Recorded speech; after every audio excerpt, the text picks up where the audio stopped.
Nous sortons d'une élection présidentielle où les différents candidats ont battu campagne pendant 21 jours. Le président Macky Sall avait 21 jours pour dire au peuple sénégalais, pour dire aux électeurs sénégalais qu'un de ses projets pendant les 5 ans à venir, c'est de supprimer le poste de Premier ministre. Nous pensons que le président de la République a menti au peuple sénégalais. Le président de la République a trompé les électeurs sénégalais. C'est ce qu'on appelle en droit du dol. C'est de la tromperie, c'est de la duperie. Naxé Mbaye. Or, il est important que dans notre pays, que le peuple sénégalais, le peuple souverain, puisse dire aux hommes, aux femmes, aux jeunes politiques qui aspirent à diriger ce pays que, un, tu vas faire ce que tu as dit. Mais deux, tu vas dire ce que tu dois faire, ce que tu veux faire.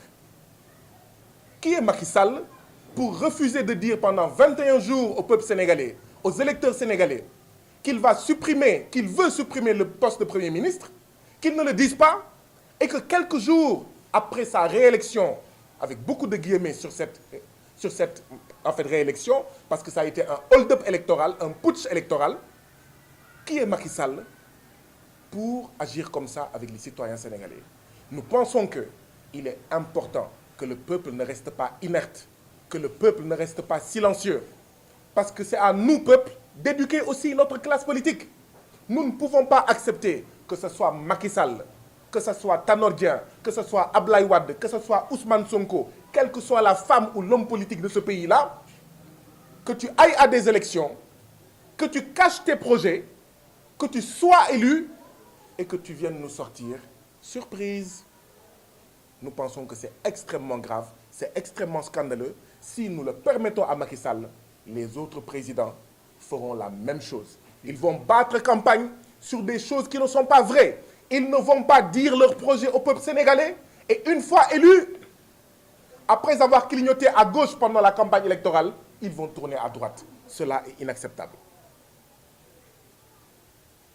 C'est pourquoi nos trois organisations, Force démocratique du Sénégal, Y en a marre et Frappe France Dégage, exprimons notre désaccord total face à ce projet de révision constitutionnelle que nous considérons comme liberticide, que nous considérons comme démocraticide, pour les raisons que j'ai énoncées tout à l'heure. C'est pourquoi nous disons que nous allons nous battre contre ce projet de tripatouillage, énième tripatouillage de la Constitution. Mais c'est pourquoi aussi nous lançons un appel à toutes les forces vives de ce pays, à tous les démocrates de ce pays, de quelque camp qu'ils soient, du pouvoir comme de l'opposition. Nous lançons un appel pour une mobilisation, pour un rejet, pour bloquer et barrer la route à ce projet de révision constitutionnelle. Nous invitons donc les députés sénégalais à se battre à l'intérieur de l'Assemblée nationale pour bloquer ce projet de révision constitutionnelle. Nos organisations suggèrent à ce propos à ces députés de l'Assemblée nationale de déposer une motion de censure pour bloquer le projet. Le premier acte que nous demandons aux députés de poser dans la lutte contre ce projet de révision constitutionnelle, c'est de déposer une motion de censure. 1/10 des députés suffiront à déposer cette motion de censure. Ce qui est grave également dans ce projet de révision constitutionnelle, c'est qu'aujourd'hui, le gouvernement, il est doublement responsable devant le président, mais devant l'Assemblée. Avec ce projet-là, le gouvernement ne sera plus responsable devant l'Assemblée nationale. Il n'aura plus aucun compte à rendre aux députés. Nous pensons que ça, c'est inacceptable. Déjà, de 1960 à maintenant, il faut le dire clairement, le président de la République du Sénégal est un bourg, est un roi, est un monarque constitutionnel. Il nomme à tous les emplois civils et militaires. Il a droit de vie et de mort. C'est lui qui donne les grâces présidentielles. C'est un roi déjà. La marche des peuples, l'avenir, le progrès, c'est la réduction des pouvoirs du président de la République. Ce n'est pas d'augmenter ces pouvoirs-là. Avec cette révision, le président de la République va hyper concentrer, hyper centraliser les pouvoirs autour de sa propre personne. Or, le peuple sénégalais n'a pas besoin d'un bourg. Le peuple sénégalais n'a pas besoin d'un roi. Le peuple sénégalais n'a pas besoin d'un empereur. Le peuple sénégalais a tout simplement besoin qu'on lui donne le pouvoir, qu'on lui rende le pouvoir. Parce que les femmes et les hommes politiques, les élus, ne sont que ses serviteurs. Donc s'il faut renforcer, il faut renforcer les droits et les pouvoirs du peuple et non les droits et les pouvoirs des sourgues. Parce que le président n'est qu'un sourgue, le député n'est qu'un sourgue, le conseiller municipal n'est qu'un sourgue. Où est-ce qu'on a vu des sourgues être beaucoup plus puissants que ceux qu'ils servent? Nous pensons que ce projet est une trahison contre les institutions.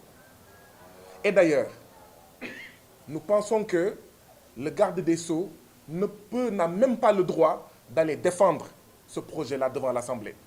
Parce que l'Assemblée doit être investie, plutôt, le gouvernement doit être investi par l'Assemblée nationale. Et cette investiture du Premier ministre et des membres du gouvernement se fait lors de la déclaration de politique générale. Où est-ce qu'il y a eu déclaration de politique générale depuis que le nouveau gouvernement a été élu?